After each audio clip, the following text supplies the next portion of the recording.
con todas las preguntas. Adelante, Jorge. Ok, bueno, como siempre, ahí le mandé unos fotogramas de la película a Alejandro, que los vamos a ir viendo en orden numérico, como siempre. Son cerca de 64 fotogramas que vamos a estar revisando para poder explicar esta descodificación, que es un poquito diferente a las que hemos hecho anteriormente, porque las otras son bastante más visuales desde el punto de vista de la simbología. En cuanto a nivel de símbolos, las que, por ejemplo, hemos descodificado de Kubrick son mucho más ricas, pero esta tiene la diferencia de que filosóficamente es mucho más interesante, porque se tienen que abordar o abordan en el fondo esta película asuntos que tienen que ver con la filosofía de las preguntas que se hace cualquier ser humano, de dónde vengo, a dónde voy, para dónde vamos todos en el fondo. ¿Somos realmente seres espirituales? ¿Somos solamente máquinas orgánicas? Y yo creo que esa es la pregunta filosófica que hay detrás de Blade Runner y que con el tiempo inclusive ha ganado muchísimo más adeptos esta película precisamente por aquello. No tanto por lo que tenga oculto respecto de la parte simbólica, que lo tiene, por cierto, pero más allá de eso, el tema filosófico de la vida humana. Los replicantes que aparecen en esta película, que son estos seres creados genéticamente prácticamente iguales a los seres humanos, pero modificados en el sentido de que son más inteligentes, son más fuertes, son más hábiles. Tienen realmente un espíritu, son realmente personas reales. Viven 4 años, en el caso, por ejemplo, de los Nexus 6, que son estos replicantes que son protagonistas de la película, viven solamente 4 años y por lo tanto en esos 4 años tienen que hacer lo que una persona hace en 70, 80 años. Entonces vamos viendo una evolución bastante interesante, sobre todo de Roy, que es el Nexus jefe, se podría decir. Y vamos viendo cómo él va pasando en diferentes estados de ánimo hasta llegar finalmente a una idea, se podría decir casi, tal vez no mesiánica, pero sí desde el punto de vista de llegar a comprender el valor de la vida, después de inclusive asesinar. Por lo tanto, vamos a ir viendo esto que es esta película, que es una de mis películas favoritas, sino que es mi película favorita probablemente, y que no la he descodificado antes, no tengo idea por qué me fui por otras, pero realmente esta es una maravilla, es una película realmente muy, muy bien hecha, con el típico tinte de Ridley Scott, que yo lo considero el heredero visual de Stanley Kubrick. No tiene la profundidad de Kubrick, obviamente, en la parte de la denuncia de cómo va este mundo, a pesar de que Blade Runner en cierta medida lo hace. Pero otras películas de él obviamente no van por esa temática. En cambio, Kubrick fue siempre constante contándonos qué había detrás del telón. Bueno, ahí tenemos en ese fotograma, estas son fotos obviamente que son del making of de la película. Tenemos ahí a Harrison Ford, tenemos al propio Ridley Scott, tenemos también a Rutger Hauer, al actor holandés que hizo el papel de Roy Batty, que es el poderoso Nexus 6 que lideraba esta banda de replicantes que volvía a la Tierra después de asesinar a muchas personas para poder buscar una solución al problema que tenían de que iban a morir pronto. Ya habían pasado cerca de 3 años de vida y ellos sabían que tenían solamente 4 años de vida. Entonces ellos estaban en busca de su creador para poder solucionar el problema genético y así no morir. Bueno, el director Ridley Scott nace el 30 de noviembre del 37 en South Shields, en Inglaterra. Él estudió en Grangefield Grammar School y en el West Hartlepool College of Art, donde estudió pintura, decoración y diseño gráfico. Por lo tanto, Ridley Scott es un artista, se podría decir, formado no tanto en el mundo del cine y de la televisión, sino que más bien en la parte de las artes visuales. Y vamos a ver también aquí cómo él muestra en varios de los fotogramas de esta película escenas que son realmente maravillosas, dignas de un Diego Velázquez, por ejemplo. Y que también deja entrever que es al mismo tiempo un admirador de Kubrick. No nos olvidemos que Barry Lyndon, no sé si ustedes han visto esa película que es maravillosa, de Stanley Kubrick, rodada en muchas de sus escenas con luz de vela y filmada con un lente que le pasó la NASA, porque para poder captar muy poca luz hacia el film, y que también rememora mucho de estas pinturas renacentistas, obviamente maravillosamente bien desarrolladas, como las que hacía, por ejemplo, Diego Velázquez. Bueno, en el año 77 Stanley Kubrick dirige una película que se llama Los Duelistas, y ahí se convierte en la gran sorpresa del Festival de Cannes. Ahí ese fue en el momento en que Ridley Scott llamó la atención desde el punto de vista de cómo él dirigía las películas. Eso fue en el año 1977. Él se dedicó muchísimo tiempo a una compañía de comerciales. Él filmó más de 2000 comerciales, por lo tanto tenía ya una expertise desde el punto de vista técnico para poder filmar bastante potente. En el año 77 él hace esta película, Los Duelistas, que está basada en la novela de Joseph Conrad.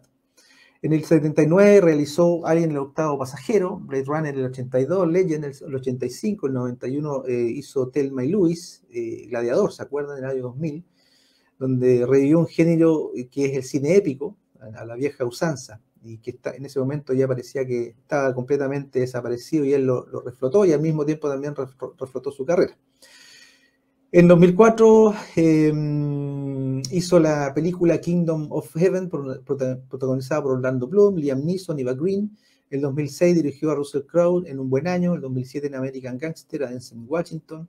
Un año después hizo Mentiras con Leonardo DiCaprio. En 2010 filmó Robin Hood, nuevamente Russell Crowe como protagonista. En 2012 dirigió Prometheus, que viene a ser una especie de parte de la saga de Alien, una película maravillosa también, Prometheus, que también tiene bastante simbología oculta interesante.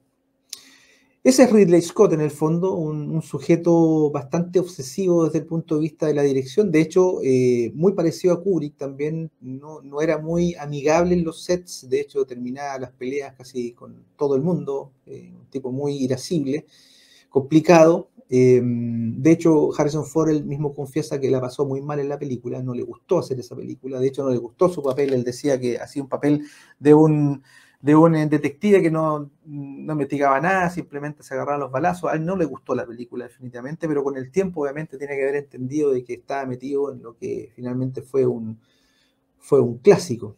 Por ahí también tuvieron sus encontrones de opinión, cuando le preguntaban si Deckard, el Blade Runner, el policía Blade Runner que le tocó interpretar, era realmente un replicante. Él decía que no. Después salió Ridley Scott a desmentirlo, a decir que sí, que efectivamente era un replicante. Así que se mantuvo bastante tiempo esa disputa, hasta que finalmente, cuando filmaron la segunda parte, seguramente tuvieron que limar asperezas para poder seguir trabajando. Una segunda parte que no me voy a referir acá porque estamos hablando solamente de la primera, solamente decir que es una segunda parte bastante bien hecha y bastante bien lograda desde el punto de vista visual, a pesar de que no la dirigió Ridley Scott, sino que fue Philippe Deneuve. Pero estuvo dentro de la producción Ridley Scott, que obviamente tiene que haber estado atento a que se hicieran las cosas más o menos como él las podría haber hecho. Y se hizo una muy buena segunda parte, que a lo mejor en el futuro la podríamos también descodificar. Pasemos a la siguiente imagen, estimado Alejandro. Bueno, la película comienza, miren la fecha, noviembre de 2019, año 2019. Estamos hablando de que esto fue filmado en el año 82, la novela es muy anterior. Y fíjense que se cifra la oscuridad del mundo en el año 2019, finales del año 2019, exactamente igual que la oscuridad que nos está tocando padecer hoy día. De hecho, toda la película es oscura. De hecho, le contaba de récord ahí a Jorge, a Mario, a Alejandro, de que tuve que aclarar todas las fotos, tenía todo el set listo de imágenes para la descodificación, y hoy día en la tarde me di cuenta que estaban demasiado oscuras porque la película es muy oscura y tuve que aclararla. Imagínense que si así toda la ven oscura, ahí la aclaré. Realmente no se veía prácticamente nada, así que tuve que darme el trabajo de aclarar todas las fotos para que las pudiéramos ver. Y ese es el cariz en el fondo, esa es la tonalidad que le dio finalmente Ridley Scott a Blade Runner, muy oscura, una pieza bastante oscura. De hecho, en una de las tantas versiones que hay solamente se ve la luz del día hacia el final, que en esta versión que vamos a revisar no está, que es cuando Deckard, que es el policía de Blade Runner, se va con Rachel, que es la replicante, una especie de sobrina o ahijada de Tyrell, que es el dueño de la corporación Tyrell, que hace los replicantes. Es la única vez que se ve la luz del día, y las escenas que se ven son escenas que fueron desechadas del Resplandor de Stanley Kubrick. Ahí se puede ver un poquito ya del nexo que hay entre Kubrick y Ridley Scott. Pasemos a la siguiente. Ahí estamos viendo Los Ángeles, año 2019. Obviamente todo muy oscuro, se supone que el mundo se fue, hubo algo en el mundo en ese momento que la gente no está viviendo en el planeta Tierra, están viviendo en otra parte. Pasemos a la siguiente. Están viviendo en otra parte, en otros planetas seguramente, aunque no se especifica. Y la ciudad de Los Ángeles, que es lo que estamos viendo ahí, es como una especie de basurero humano, por decirlo de alguna forma. Es decir, los que quedan en la Tierra son aquellos que no pasan los exámenes médicos, aquellos que prácticamente la sociedad desechó. Parte la escena entonces, por lo tanto, con esta ciudad de Los Ángeles apocalíptica, con este ojo que todo lo ve, con estas llamaradas que salen de las fábricas de la ciudad, y que da a entender de que ya la simbología iluminante en el fondo de la élite empieza a aparecer, y no solamente esta vez, sino que muchas veces durante toda la película. Pasemos a la siguiente.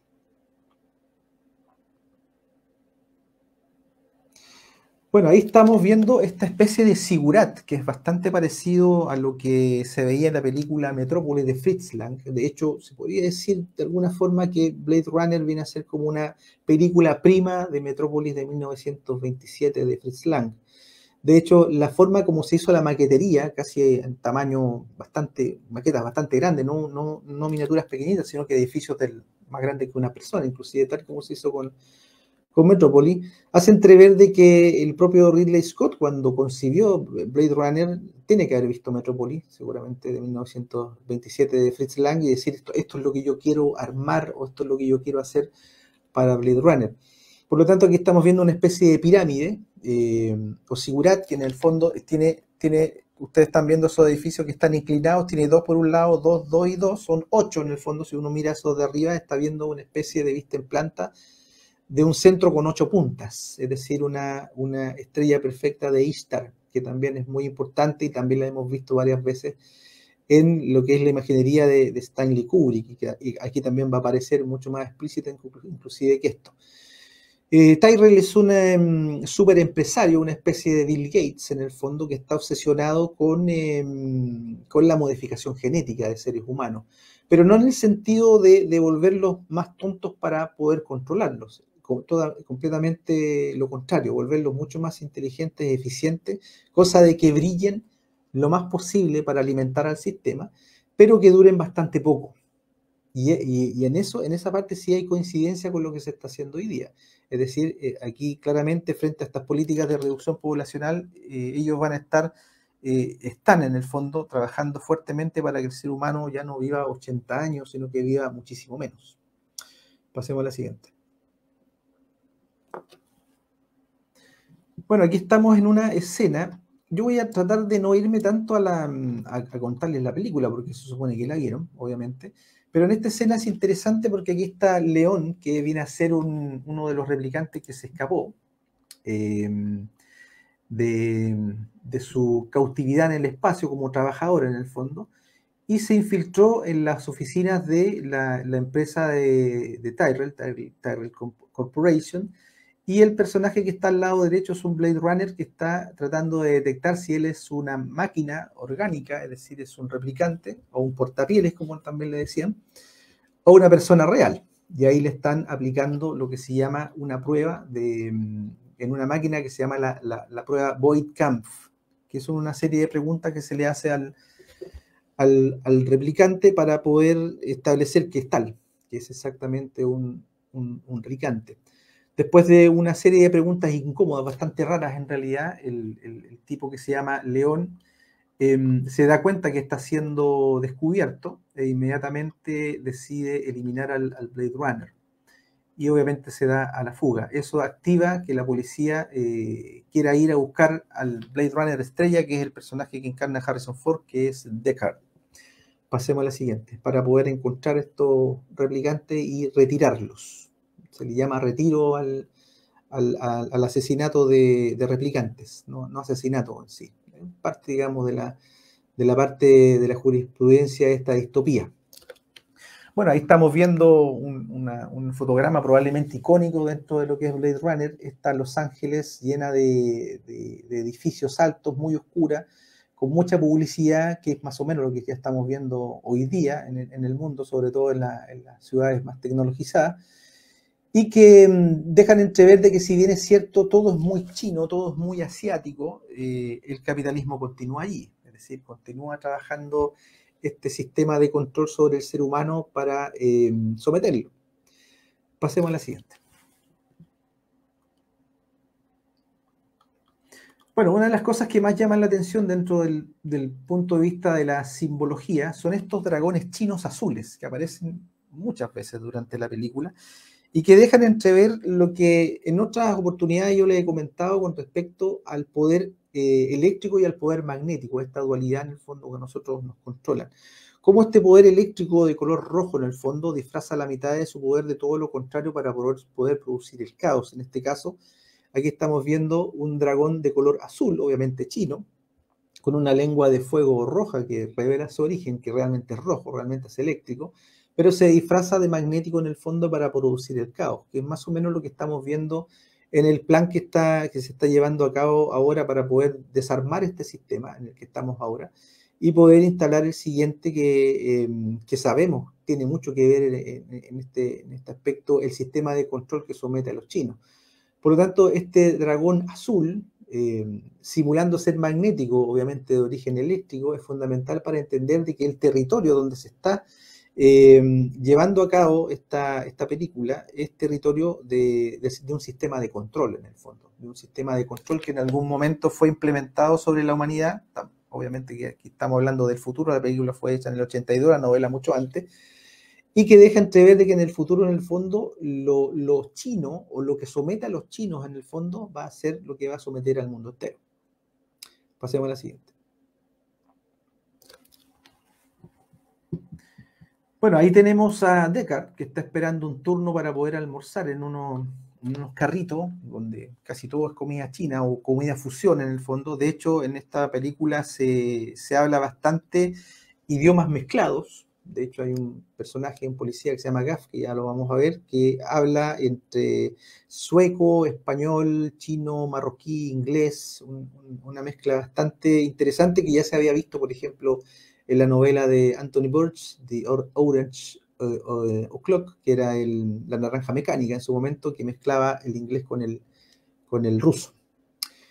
Ahí estamos viendo componentes rojos azules, estamos viendo la dualidad electromagnética de control, y él está viendo un diario, obviamente, que es inventado acerca de cómo van, por ejemplo, las granjas de humanos que se están haciendo en la Luna.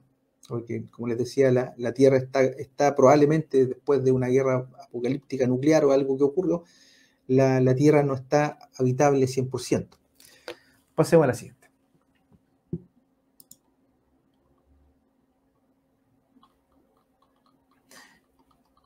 Lo va a buscar Gaff, que es este policía que lo contacta y de alguna forma obliga a Deckard, que ya está retirado, él se retiró de los Blade Runners, pero el comisario lo quiere de nuevo, quiere su magia para que pueda atrapar a estos replicantes sin que la prensa se entere, es decir, quieren que haga un trabajo más o menos discreto, esa es la idea. Cuando ellos se elevan en el carro policía, porque los carros policía en esta distopía vuelan, aparece esta curiosa cruz también, que es una estrella de 6 puntas, también es una estrella de Ishtar, que muestra en el fondo el despegue, la elevación hacia los cielos de esta nave, que curiosamente a Ishtar se le llama también la reina de los cielos, y en la parte de abajo a la izquierda ustedes pueden ver la misma escena con el sistema de despegue, pero esta vez en la película Alien. Por lo tanto, en Alien, que fue del año 1979, se recrea nuevamente esta estrella de Ishtar en Blade Runner, exactamente la misma. Una coincidencia probablemente, o falta de recursos, no se puede saber, pero que está ahí nuevamente la estrella de 6 puntas es evidente. En la parte de abajo a la derecha ahí tenemos ya la representación de Ishtar Inanna, que es la reina de los cielos, la reina vampira de Mesopotamia, y que sostenía un control eléctrico simulando ser magnética para aprisionar a los seres humanos a través del deseo. De ella ni siquiera escapaban los propios dioses, así de poderosa era Ishtar. Pasemos a la siguiente. Bueno, ahí cuando se eleva el carro policía, se puede ver una secuencia ahí de Los Ángeles futurista, y que deja entrever de que efectivamente, ahí al lado izquierdo tenemos el Sigurat de Metrópolis de 1927 de Fritz Lang. Ahí podemos ver ya que efectivamente están emparentadas arquitectónicamente las películas y visualmente también. De hecho, si ustedes no, lo recuerdan, o bien para los que no lo saben, acá en la radio hicimos, el año pasado, hicimos una decodificación de Metrópolis de Fritz Lang, que la pueden encontrar en mi canal El Mundo al Revés, en YouTube, youtube.com/emar, que también es muy, muy, muy interesante, muy potente, 1927, pero lo que había dentro de esa película fue tan importante, tan potente en el fondo, que es una película que influenció la ciencia ficción en prácticamente todas las películas. Es decir, no hay película de ciencia ficción donde Metrópolis de Fritz Lang no esté presente. Y acá está. Pasemos a la siguiente.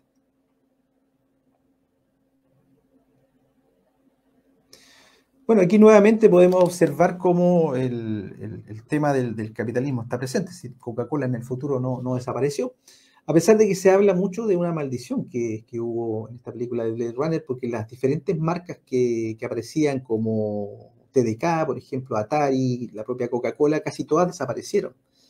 Es decir, salió esta película y la mayoría quebró. Y de hecho, Coca-Cola en algún momento, si ustedes mal no recuerdan, casi quiebra también. Hubo un momento en que Pepsi llegó a arrinconarla a tal punto que tuvieron que cambiar la fórmula. ¿Se acuerdan? Y fue justo post Blade Runner. Así que, por lo menos desde ese punto de vista, algo de cierto hay en la maldición de estas marcas, porque casi todas se fueron a la quiebra. Pero desde el punto de vista de la imaginería de la película, efectivamente podrán haber ganado, entre comillas, el sistema que controla a los chinos, pero el sistema de capital, de supercapitalismo, continúa exactamente igual. Y ahí está, obviamente, la Coca-Cola. Pasemos a la siguiente.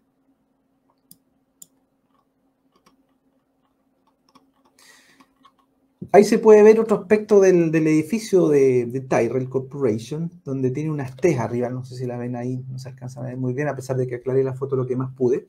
Al lado izquierdo tenemos el logotipo de Tyrell Corporation, que es un búho, es Moloch, es este famoso dios que requería, mesopotámico, que requería sacrificios de niños, que también es mencionado en la Biblia. Y también tenemos una serie de imágenes, por ejemplo, al lado del logo de Tyrell Corporation, de este Moloch, cuyo eslogan es More Human Than Human, más humano que el humano. Podemos ver al ladito del logo, podemos ver una foto que se tomó del Bohemian Grove, de unos bosques en California, Estados Unidos, donde se reúne lo que es la logia Skull and Bones, que pertenece al círculo cerrado de la Universidad de Yale, donde están los Butch, principalmente. Y que hacen, obviamente, culto a Moloch, con sacrificios humanos y todo eso, que obviamente ya no lo hacen a vista y paciencia de todo el mundo, sino que totalmente fuera del rango visible del ser humano, de la sociedad. A continuación tenemos al Owl, a Ziegler, que está disfrazado ahí, eso de la película Ojos Bien Cerrados de Stanley Kubrick, que si ustedes se fijan tiene una B ahí, que es la forma como se representa al búho también, que lo vemos ahí en el logo de Tyrell Corporation. Y al lado derecho tenemos otra secuencia también de culto a Moloch. Moloch se representaba tanto con un búho como con un toro. Y también tenía bastante que ver con el famoso dios Tamuz en algún momento. Un dios bastante desconocido que también era representado por una letra T o una cruz. La cruz de Taus. Pasemos a la siguiente.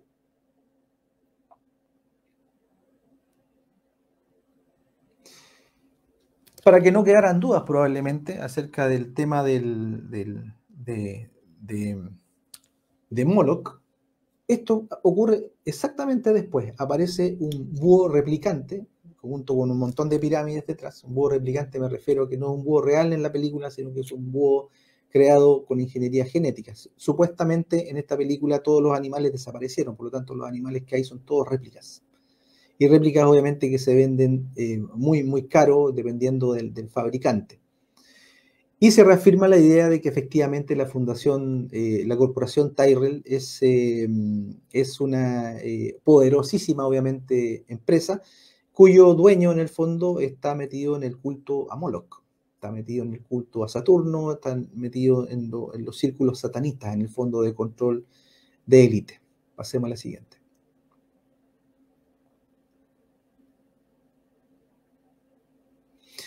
Deckard llega a hacer una entrevista a Eldon Tyrell, que es el dueño de esta corporación, en donde Tyrell está bastante curioso con respecto a la prueba que hace esta máquina, la Voight-Kampff, para poder detectar, diferenciar humanos de replicantes, y le pide que la pruebe en su sobrina, que viene a ser Rachel, que en el fondo ella es una replicante, pero ella no lo sabe. Ella está totalmente inconsciente de esa situación. Entonces le pide que le haga la prueba en la sobrina. Ahí podemos ver un plano bastante interesante, columnas egipcias claramente, en un plano 101 claro con el sol de fondo.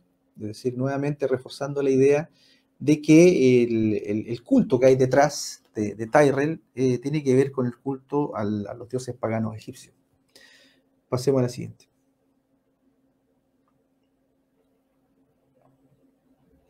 Aquí aparece Eldon, que se alcanza a ver al fondo bastante poquito. Nuevamente hay columnas, hay unos búhos a los costados. Nuevamente volvemos a ver el 101, y aquí es donde aparece este científico magnate, se podría decir, porque él es un ingeniero genético, una especie de genio genético, y que le pide que le haga la prueba a Rachel, para ver si efectivamente la maquinita Voight-Kampff puede diferenciar un humano de un replicante. Por curiosidad de él, en el fondo quiere saber. Pasemos a la siguiente. Ahí él está haciendo la prueba, nuevamente el ojo que todo lo ve, vuelve a aparecer. El tema de los ojos aquí es muy, muy importante, como les decía, desde el punto de vista del sistema de control en el fondo que hay en esta distopía, en este mundo futuro de control, en el fondo de la humanidad. Y ahí le está haciendo las preguntas, finalmente tiene que hacerle más de 100 preguntas a Rachel para poder darse cuenta realmente de que es una replicante, es decir, muchas más de las que se hacen normalmente. Finalmente Tyrell le pide a Rachel que se retire del salón, y finalmente ahí le dice Deckard de que ella no lo sabe. Él se dio cuenta de que ella no sabía de que ella era una replicante, pero en ese momento obviamente ella empieza a sospechar de que algo raro ocurrió con la prueba Voight-Kampff. Pasemos a la siguiente.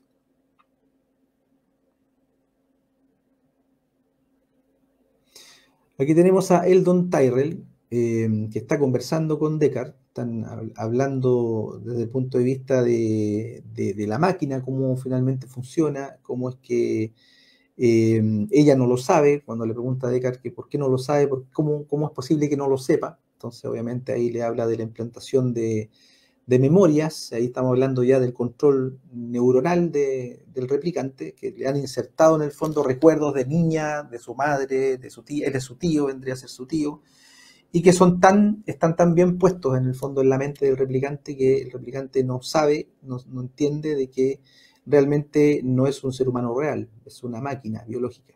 Pasemos a la siguiente.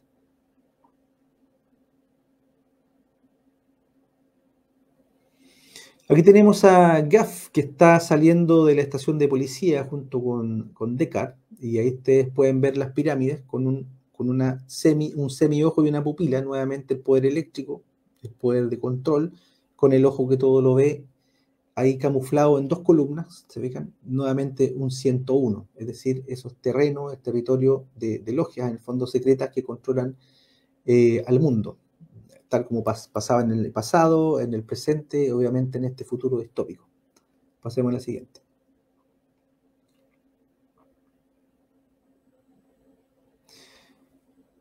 Gaff, que es el policía que contacta a Deckard, que usa ese sombrero, un tipo bastante misterioso, que habla varios idiomas mezclados juntos, le gusta hacer origamis. Está toda la película haciendo diferentes tipos de origami. Hay uno que no alcancé a poner, pero como una especie de gallina, que también hace en algún momento. Y aquí pone uno bastante interesante, que es un hombre con el pene erecto, que es un obelisco en el fondo. Nuevamente el poder eléctrico. No olvidemos que el obelisco es un pene, era el pene de Osiris, y que representa en el fondo el poder que controla el sistema, el poder en el fondo que da vida al sistema, y que toma la mitad de su poder, tal y como hemos visto otras veces, que lo disfraza de todo lo contrario para generar el caos, para generar el control. Y con caos me refiero a las crisis, las guerras, las hambrunas, los virus y todo lo, terrorismo y todo lo que ellos se puedan inventar para asustar y controlar. Pasemos a la siguiente.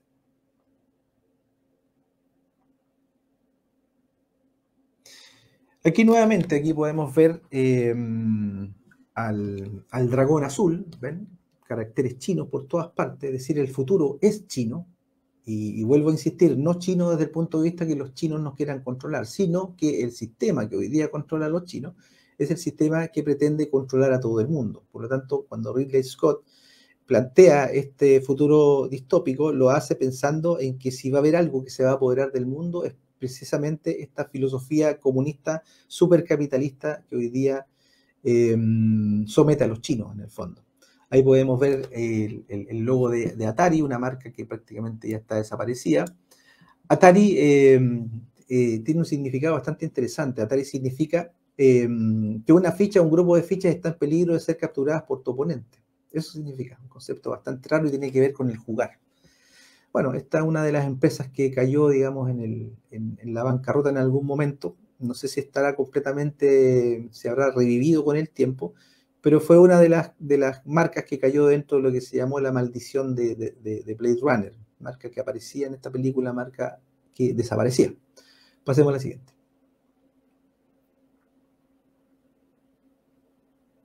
Nuevamente, otra secuencia y volvemos a tener el dragón azul, aparece varias veces.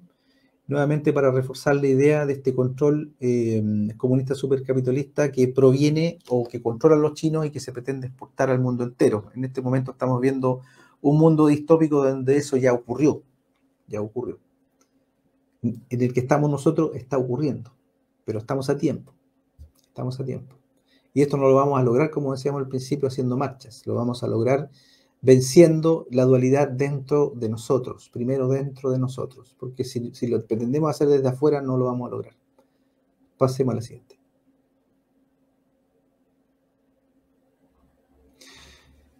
Aquí tenemos a Roy y tenemos a Leon, que son estos dos Nexus 6 que están intentando encontrar a Tyrell, la forma de acercarse al creador para que pueda solucionar el problema de tiempo que tienen, que están a punto de morir. Y llegan aquí al negocio de uno de los colaboradores de Tyrell, que es un eye maker, o un eye worker, un trabajador de ojos, un ingeniero genético, un chino, que se especializa en hacer ojos. Y aquí podemos ver cómo claramente tenemos ese ojo que todo lo ve arriba de la puerta, y podemos ver la palabra eye y la W y la O, Eyes World Order.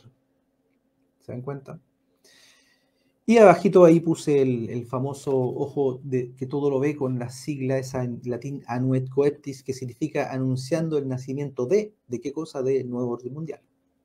Pasemos a la siguiente. O el nuevo desorden mundial, como lo quieran ver.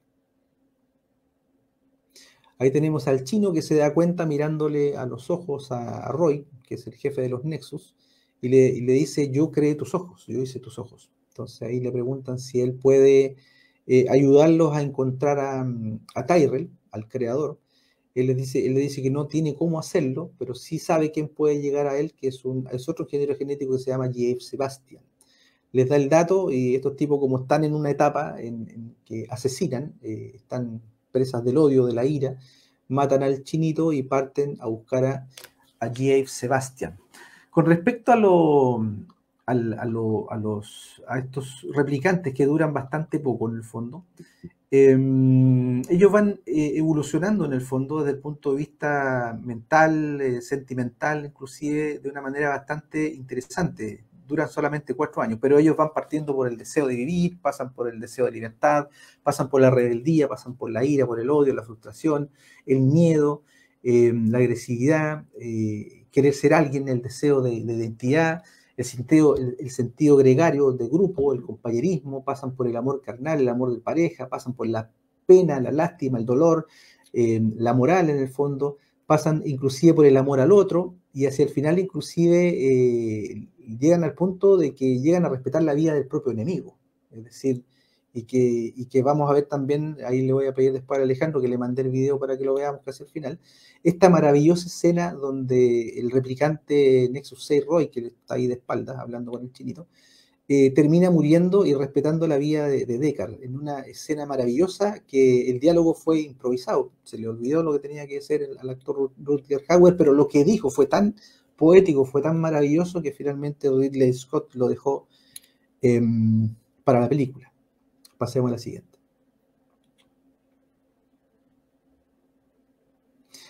Rachel, que se ha quedado, como se dice, con la bala pasada, es decir, totalmente intrigada respecto de la prueba Boykampf, y le pregunta derechamente si él piensa que ella es una replicante.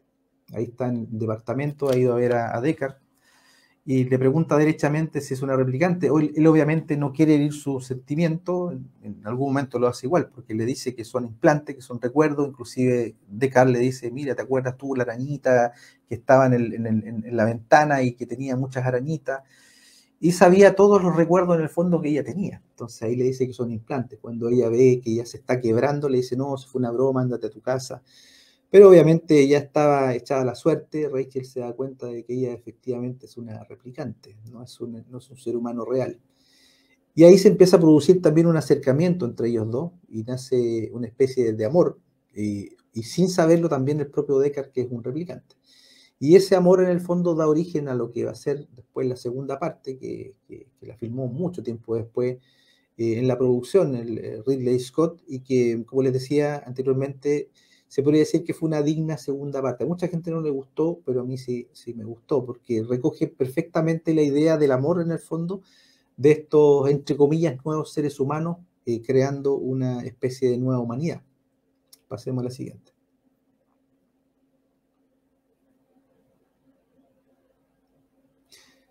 Ahí está Deckard observando algunas de estas fotografías en el fondo que se les pasan a los replicantes para poder afirmar la idea de recuerdos, para que piensen que en realidad son seres humanos reales. Volvemos a ver el 101, ¿lo ven? Por lo tanto, nuevamente se vuelve a reforzar la idea de que los que están detrás de todo este sistema de control y este sistema de manejo genético son estos sujetos que están detrás de las logias, de estas logias de poder. Pasemos a la siguiente.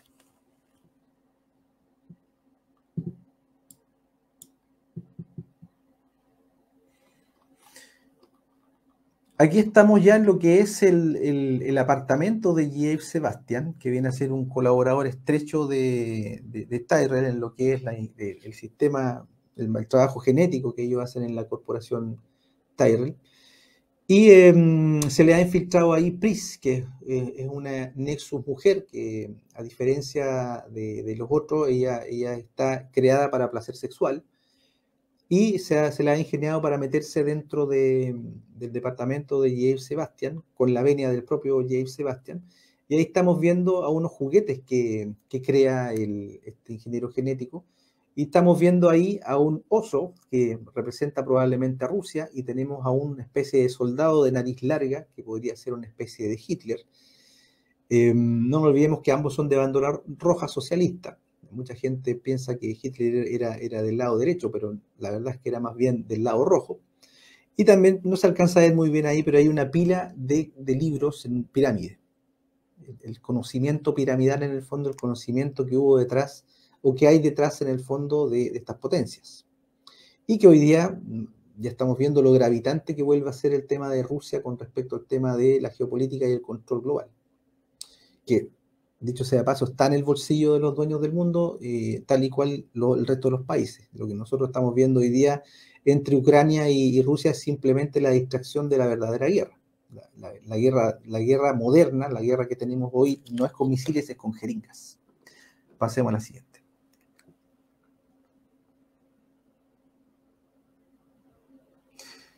Dentro de los sueños que tienen los replicantes, se repite mucho la idea de un unicornio que aparece. El unicornio es importante para entender, en el fondo, la importancia que tienen los Rothschild detrás del control mental que hay en la población.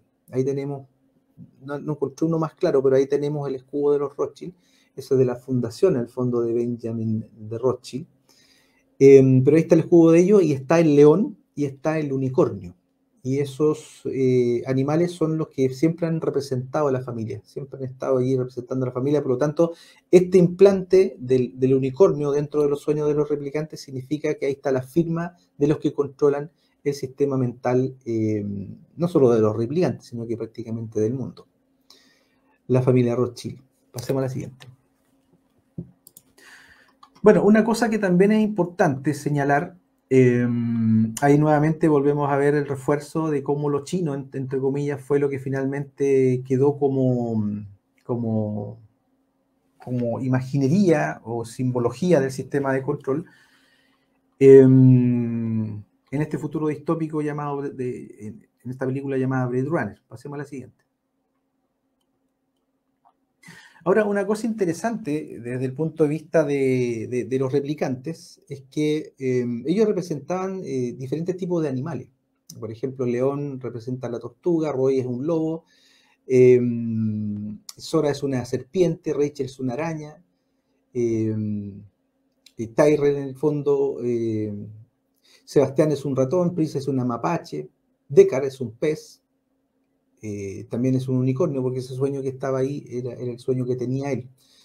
Ahora, lo que llama la atención en este fotograma de la película es el hecho de que la policía o los empleados del Estado, en el fondo, en este caso, andan con mascarillas.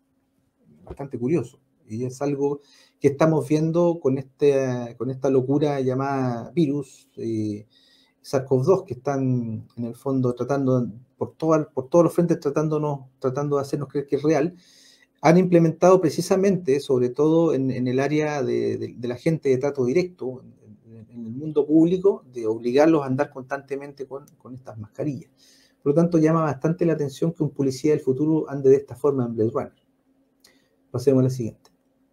Año 2019. Esto es interesante desde el punto de vista tecnológico y de la visión en el fondo que tenía del futuro Ridley Scott, que no fue nada nuevo tampoco porque lo vimos en Odisea 2001, la videoconferencia, el primero que la hizo fue Stanley Kubrick en esa película, Odisea en el espacio, y aquí la vemos de alguna forma llevada más a lo mundano. Podemos ver a Rachel que está conversando por videollamada ahí con Deckard. Y tenemos que tomar en cuenta que este es el año 1982, es decir, una época en que no teníamos ninguna idea respecto del futuro y cómo iban a ser las comunicaciones, salvo lo de Stanley Kubrick con el tema de las videollamadas. De hecho, hay una anécdota bastante interesante de la película Odisea 2001 con respecto al tema de esta nueva tecnología, y que es que cuando aparecen las tablets, que los primeros que hicieron tablets fue Apple, la empresa Apple. Luego aparece la empresa Samsung haciendo sus tablets y Apple demanda a Samsung por copia, es decir, por violar en el fondo el copyright. Y la empresa Samsung llevan una escena de la película Odisea 2001 donde está el astronauta con una tablet tal cual, un computador de mano, en donde está haciendo unos cálculos, y ellos dicen, no, nosotros no le copiamos a Apple, nosotros le copiamos a Stanley Kubrick en Odisea 2001, y con eso libraron. Es decir, no pudieron continuar adelante porque realmente la idea de la tablet no es original de Apple, es original de Stanley Kubrick. Pasemos a la siguiente.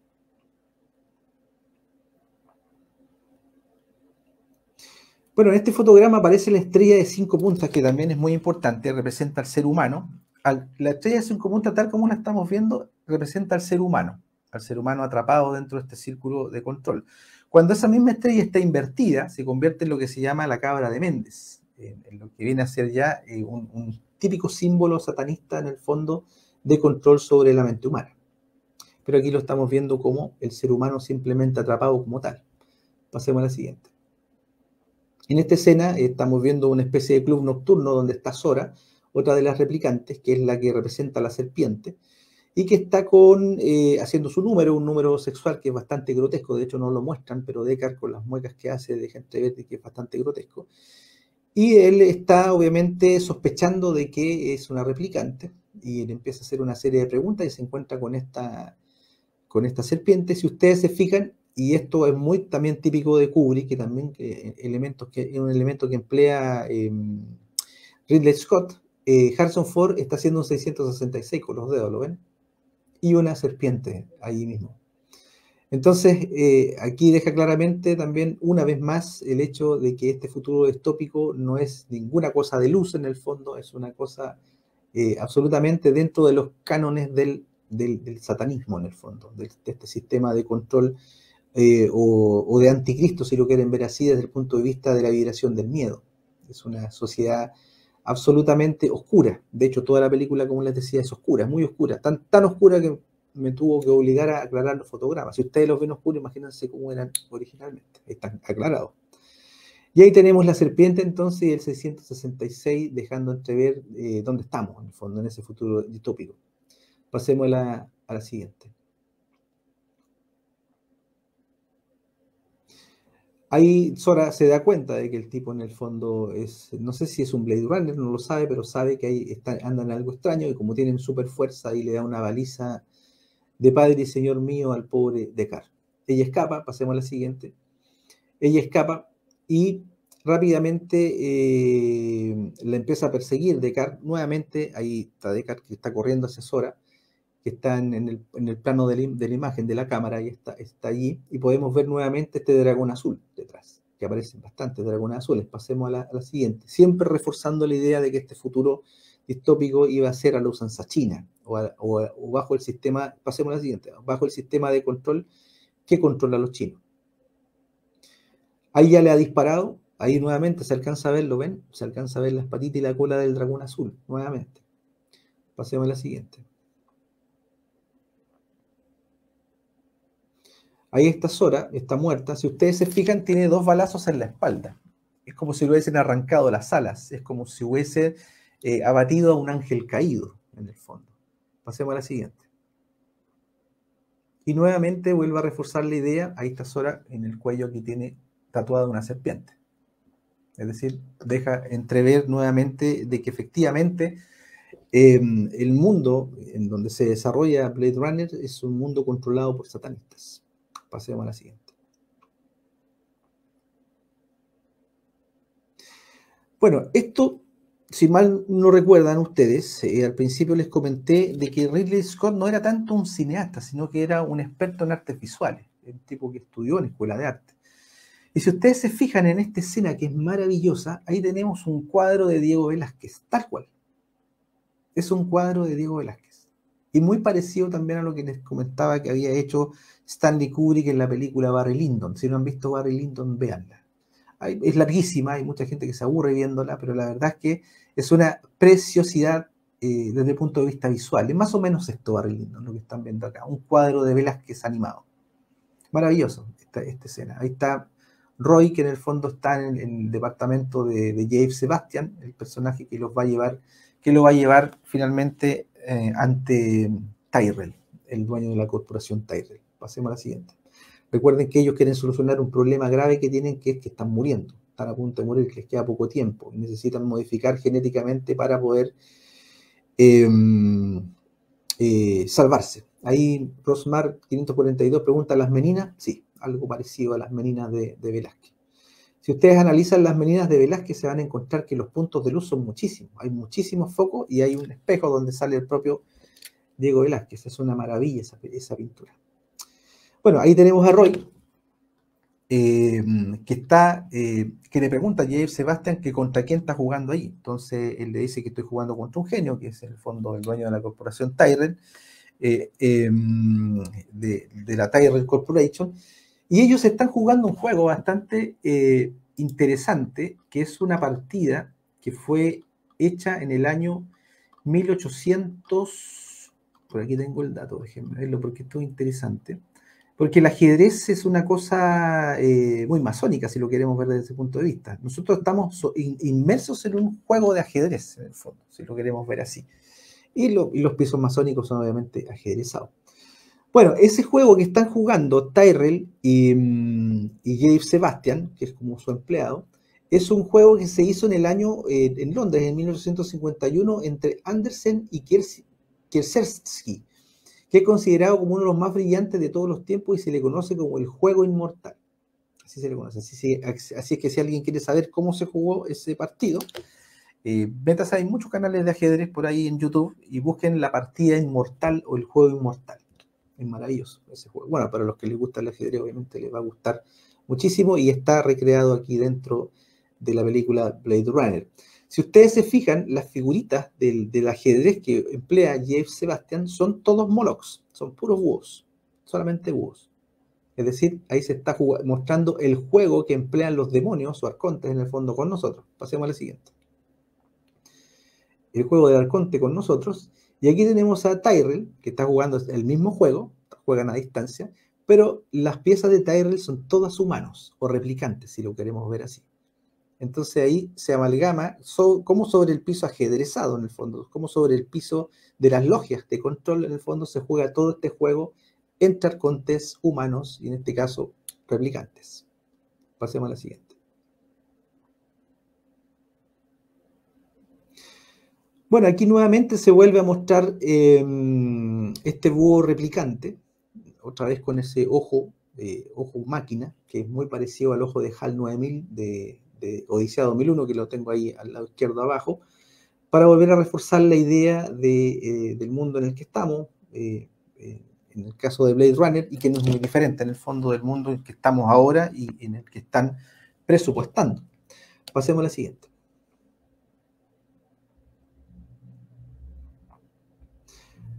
Aquí ya ha llegado a través del tema del juego del ajedrez, porque cuando va Jeff Sebastian, que lleva en este caso a Roy, al Nexus 6, van en el ascensor subiendo en la pirámide, se detienen, le preguntan quién es y empiezan a conversar y le da un dato de la siguiente jugada que se la da Roy. No nos olvidemos que Roy es un replicante que, si bien es cierto, fue creado para hacer trabajos, más bien de tipo de fuerza.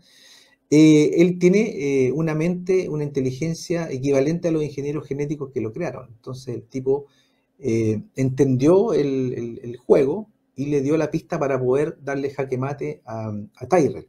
Y Tyrell se sorprende de la jugada que le sopla en el fondo Roy a Jeff Sebastian y lo deja pasar. Y ahí le cuenta que trae un amigo, Jeff Sebastian le dice que trae un amigo, que es Roy, y ahí comienza toda una conversación, pasemos a la siguiente, comienza toda una conversación de origen genético para poder explicarle en el fondo Tyrell de que era imposible en el fondo e irreversible el proceso de morir, en este caso. Como Roy se da cuenta que no hay nada que hacer, él decide eliminar a su creador en una escena brutal, una escena más chocante probablemente de la historia del cine, donde una creación, como un Frankenstein en el fondo, le da un beso a su creador y ahí mismo lo mata. Le saca los ojos, le revienta la cabeza en el fondo con la super fuerza que tiene para finalmente acabar con él. Pasemos a la siguiente. Es brutal esa escena, muy, muy, muy brutal. Ahí se ve la cara de odio en el fondo y de frustración de Roy.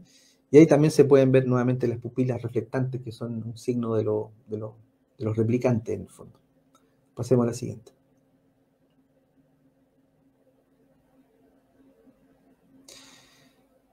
A propósito del asesinato de Tyrell,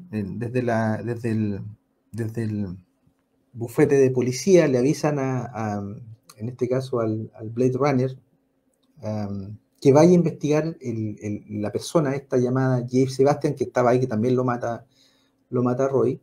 Entonces, por lo tanto, Deckard parte al departamento, que es un edificio entero que está desocupado, pero él vive en un cierto piso, para ver quién es este tal Jeff Sebastian. En la parte de atrás se puede ver una obra de teatro que están dando y una representación que son, puedes acercar ahí un poquito la imagen, estimado Alejandro, para alcanzar a leer, que hay una banda que se presenta allí, que es la banda que se llama Los Mimilocos, Mariachis, Mazacote y Orquesta.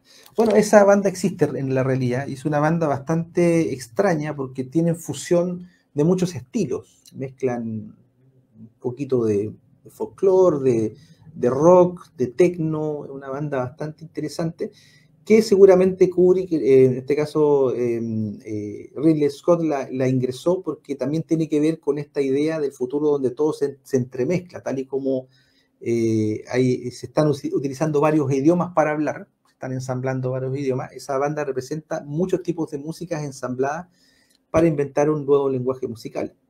Escuchen la banda, es bastante interesante. No les va a gustar a todos, obviamente. No es una banda que sea famosa, pero representa lo que en ese momento estaba pensando Ridley Scott respecto del futuro. Es decir, que todo se iba a entremezclar, pero sí iba a haber una cultura, entre comillas, un sistema de control que se iba a sobreponer a todos los seres humanos, iba a ser el que hoy día sostiene y no sostiene, sino que somete a los chinos. Pasemos a la siguiente. Nuevamente en plano 101, ahí está entrando Descartes a este edificio que se llama Bradbury, por Ray Bradbury, por el famoso escritor de ciencia ficción. Pasemos a la siguiente.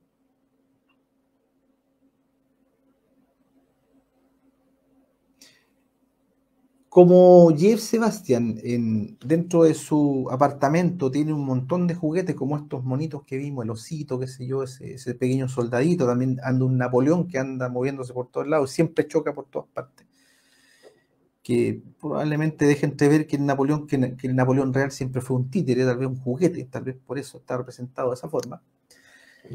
Y aquí está Pris, que es esta replicante Nexus 6 de aplicación sexual, ella fue creada para placer sexual.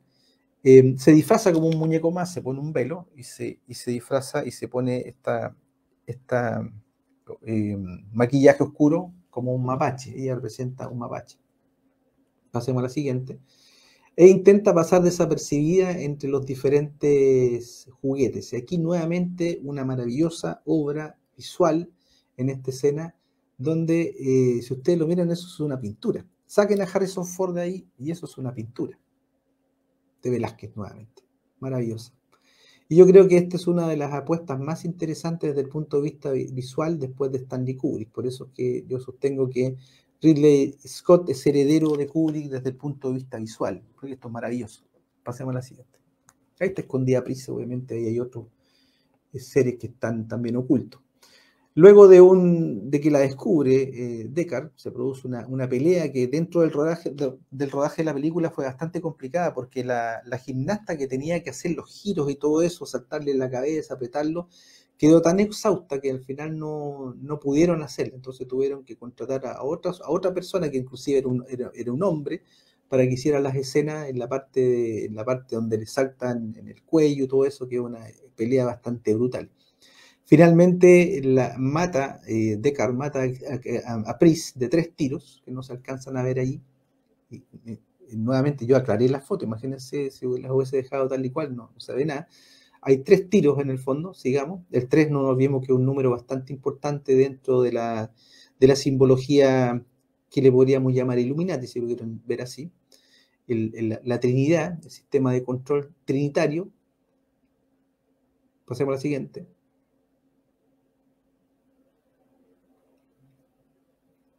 Detrás de la muerte de Pris aparece, luego de matar a Tyrell y a Jeff Sebastian, aparece Roy, que se encuentra con Descartes, que intenta matarlo, no le da con los tiros que le da con su pistola, y él a través de la pared mete la mano, le agarra la mano a Descartes, que la tiene con la pistola ahí, y le rompe 2 dedos, y le deja solo 3. Nuevamente el 3 ahí como un número importante a tener en cuenta respecto de toda la imaginería y simbología que hay detrás de esta película.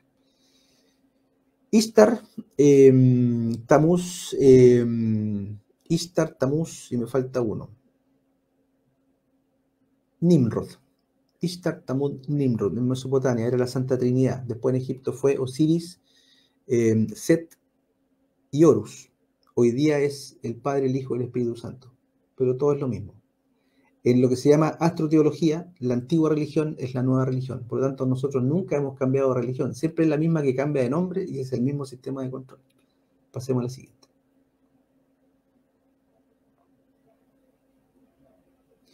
Bueno, ahí no se alcanza a ver bien, pero está el cadáver de Pris. Roy está en el proceso de duelo, de darse cuenta de que mataron a su amor, porque ella era su novia. Y está más o menos consciente de que ya no le queda mucho tiempo, y están en el fondo haciendo todo el proceso que les comentaba anteriormente, de que partía por la idea de sobrevivir, la ira, qué sé yo, todo esto, hasta finalmente lograr entender probablemente qué es el amor desde el punto de vista del respeto de la vida de otros seres, que es lo maravilloso probablemente de la película desde el punto de vista filosófico. Pasemos a la siguiente. Él está ahí en duelo, obviamente, con la muerte de Pris. Pasemos a la siguiente. Bueno, ahí Roy, que le ha dado unos segundos de ventajas a Deckard para que pueda escapar, se empieza a dar cuenta que se está atrofiando, y ya se está empezando a morir, y él decide, pasemos a la siguiente, y él decide enterrarse un clavo en la mano. Se enterra un clavo en la mano. Como una especie de reminiscencia de Cristo. Él empieza a hacer como una especie de vía crucis dentro de este calvario donde él está a punto de morir, y emula a Cristo en el fondo. Y se coloca este clavo que de alguna manera también lo quiere usar para desatrofiar la mano. Y se queda con ese clavo puesto en la mano y continúa persiguiendo a Deckard. Pasemos a la siguiente. Nuevamente encuentra Deckard, en este caso Roy, a Deckard, y lo hace metiendo la cabeza en la pared justo en un plano ajedrezado. ¿Se dan cuenta? ¿Esto qué significa en el fondo? De que él ya no está jugando el juego. Él ya se ha salido del sistema de control. Él ya no está viviendo en el miedo. Él está empezando a romper el juego, está empezando a romper el esquema. Y es bastante bello desde el punto de vista de la alegoría de que aparezca no pateando el tablero de ajedrez, sino que destruyéndolo, literalmente. Pasemos a la siguiente. Deckard finalmente logra escapar por unas cornisas, salta a un edificio, de un edificio a otro, no alcanza a llegar y queda colgando de una viga, y ahí aparece Roy, muchas cruces, estrellas de 8 puntas de Ishtar detrás, ahí solamente se ve alguna, y Roy ya prácticamente lo tiene listo, lo tiene cazado. Pasemos a la siguiente. Deckard se encuentra colgando, en el fondo está a punto de caer al vacío. Y justo antes de saltar, Deckard está al frente, aparece Roy con una paloma blanca en posición de Osiris. Nuevamente el refuerzo de la idea de que todo esto es culto egipcio finalmente. No nos olvidemos que Osiris es probablemente el dios más importante del panteón egipcio. Es el dios de la resurrección, de la regeneración, del Nilo y de la fertilidad.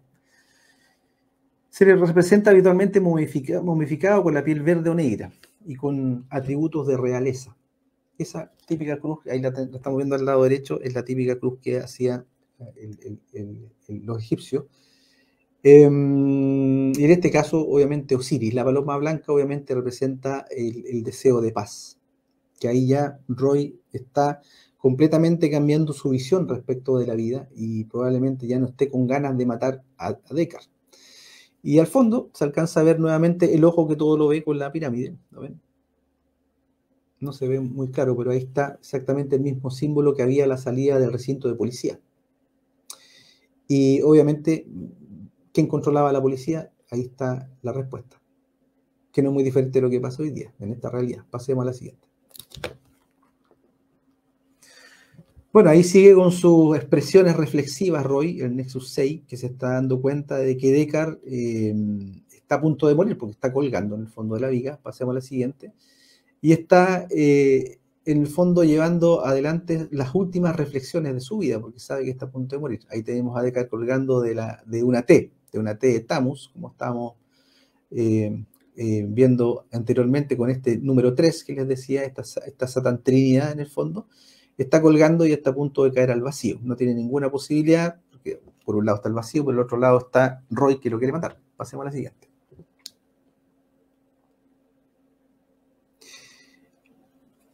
Luego que Deckard ya prácticamente no da más, se empieza a soltar de a poco, se suelta, cae y lo detiene Roy. Roy lo salva en el fondo. Ahí podemos ver la mano de Deckard que está así arriba y podemos ver la mano de Roy del replicante Nexus 6, ahí está con el clavo puesto. Y él lo salva, el replicante. Es decir, él acababa de matar a su novia y él lo salva. Pasemos a la siguiente. Y aquí viene una de las escenas más maravillosas. ¿En qué número estamos, Alejandro?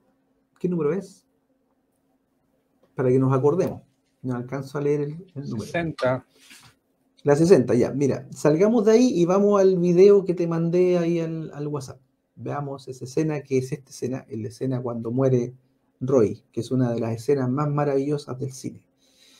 Y bueno, y si no la han visto, van a ver por qué. Y si la vieron nuevamente, probablemente nos vamos a conmover con el nivel de empatía que finalmente logra tener este Nexus 6 con su presa, en el fondo. Es decir, llegó en un momento a amar tanto a la vida, él sabía que estaba muriendo, a amar tanto a la vida que inclusive decide perdonar a la del tipo que acaba de matar a su novia. A ver si la tiene por ahí ya el Alejandro. Te la había mandado al WhatsApp. Bueno, y cabe señalar que esa escena, Rutger Hauer, el actor que interpreta a Roy al Nexus 6, se olvidó del guión, completamente. Entonces él la improvisa prácticamente. Pero esa improvisación fue tan hermosa desde el punto de vista poético, cuando le dicen todos estos momentos se perderán en la lluvia como lágrimas, se perderán en el tiempo como lágrimas en la lluvia. Es probablemente una de las, y sabiendo que estaba muriendo, eso es probablemente una de las escenas más hermosas que se han visto jamás en el cine. Echémosle una mirada.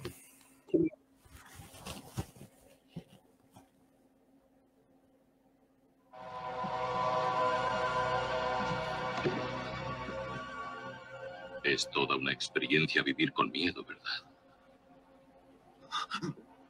Eso es lo que significa ser esclavo.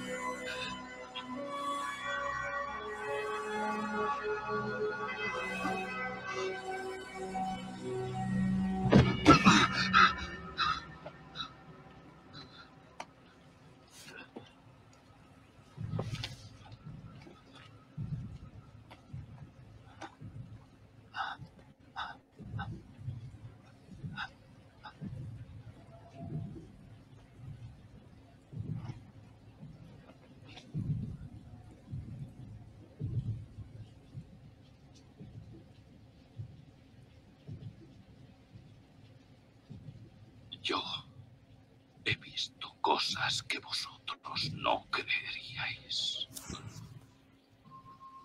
Atacar naves en llamas más allá de Orión. He visto rayos de brillar en la oscuridad cerca de la puerta de Tannhausen. Todos esos momentos se perderán en el tiempo, como lágrimas en la lluvia. Es hora de morir.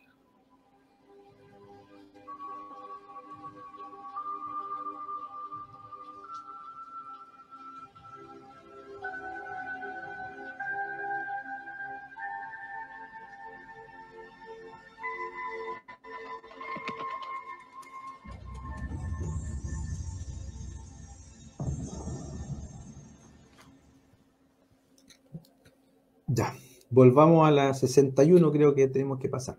Bueno, esta es la escena, una escena maravillosa. Bueno, ahí pueden ver lo oscura que es en el fondo la película. Es bastante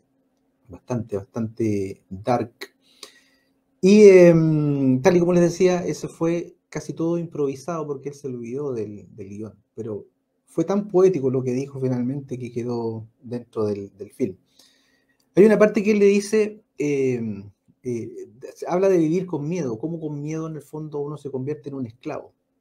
Y él era un esclavo porque vivía en miedo, vivía pensando en que iba a morir. Y todo lo que hizo fue pensando en que quería vivir. Mató gente, mató personas, asesinó, qué sé yo, por miedo, porque él quería vivir. Pero finalmente él se da cuenta, le pierde el miedo a la muerte y gana el respeto a la vida, en el fondo.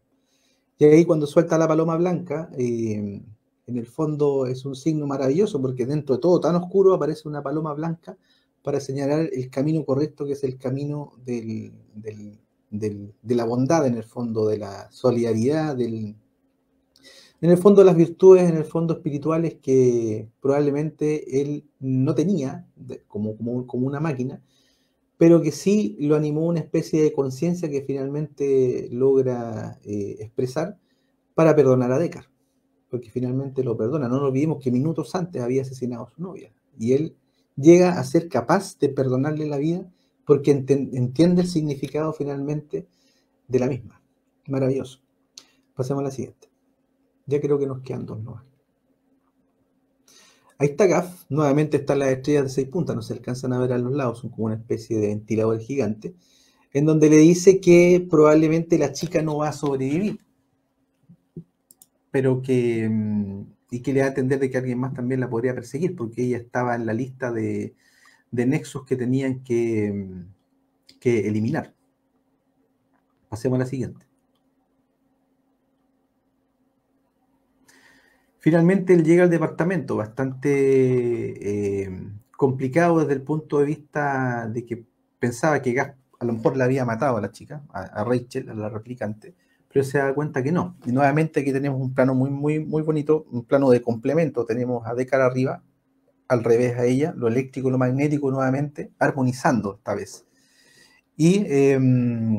Y haciendo en el fondo carne lo que debería hacer en el fondo, en la realidad, no que el poder eléctrico y el magnético estén enfrentados, o esta simulación que hace el poder eléctrico de disfrazar la mitad de su poder para poder crear el caos, sino que el verdadero poder eléctrico con el magnético logran armonizar para poder llevar adelante la unidad.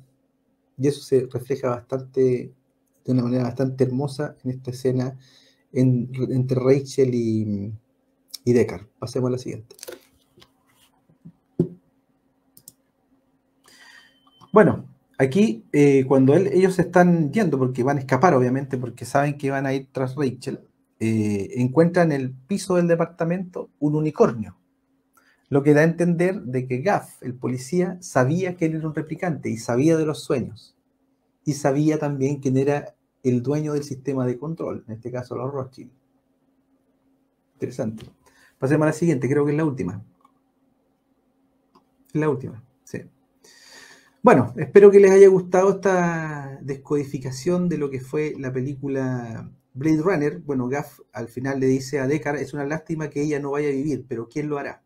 De aquí se plantea nuevamente la pregunta filosófica. Está bien, podemos manipular la genética, podemos hacer muchas cosas, pero la vida siempre tiene un ciclo. Nosotros estamos en un mundo donde todo nace, crece y se muere, es una norma. Por lo tanto, la inmortalidad no es posible dentro del mundo material. Y finalmente, lo único inmortal es el espíritu. Pero esa ya es otra historia. Muchas gracias. Tremendo, Jorge. Agradecerte, por supuesto, tu gentileza, la entrega de tus conocimientos. La verdad que no es menor. ¿Cuántas horas te llevó, estimado Jorge, de codificar esta película? Mira, no sé, pero fueron como 3 semanas bastante a full, y hoy día cuando me di cuenta que estaban tan oscuras las fotos y tuve que ponerme a aclararlas, me entré a desesperarme, pero llegamos. Perfecto. Vamos de inmediato a pedirle a nuestros amigos que ya están en conexión en las 3 plataformas que por favor empiecen a efectuar sus preguntas. Van a ser leídas al aire, contestadas por Jorge Zamora.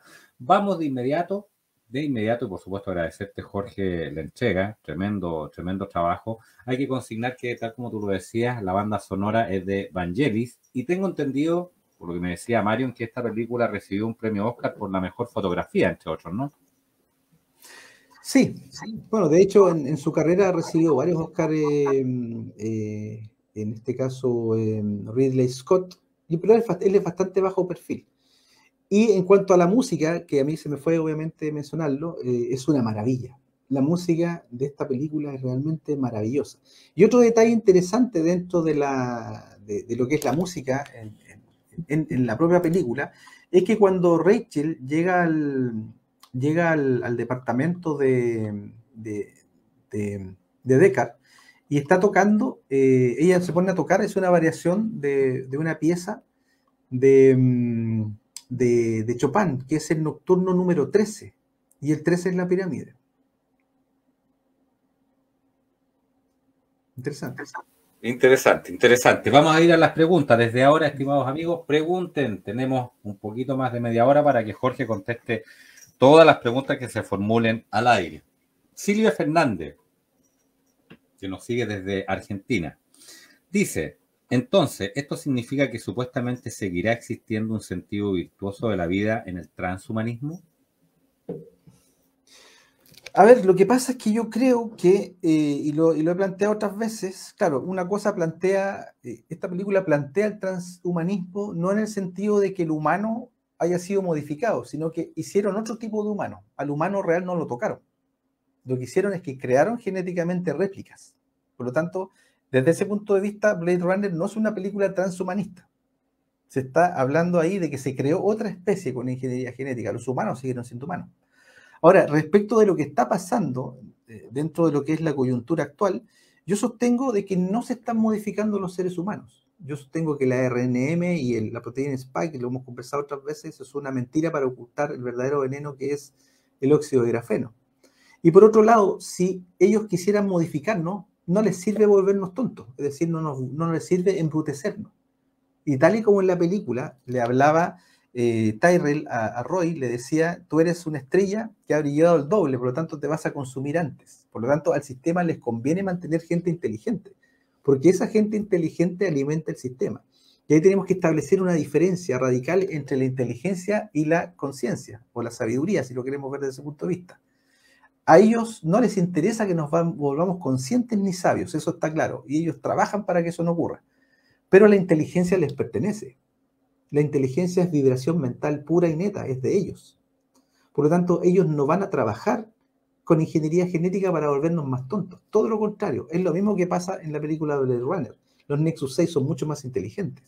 Por lo tanto, ellos necesitan gente muy inteligente para poder ir desarrollando sus sistemas de control. Si embrutecen al humano, su propio sistema con el tiempo se va a ir desapareciendo, porque nadie va a saber finalmente quiénes son, crear chips o hacer tecnología en el fondo, crear tecnología de desarrollo para poder ejercer mejores y mejores sistemas de control. Por lo tanto, yo establezco de que Blade Runner no es una película transhumanista en sí, y también establezco, esto es mi opinión personal obviamente, de que esta élite en el fondo no nos está modificando genéticamente, sino que está trabajando a full en el control mental. Y ahí fundamental el óxido de grafeno. Perfecto.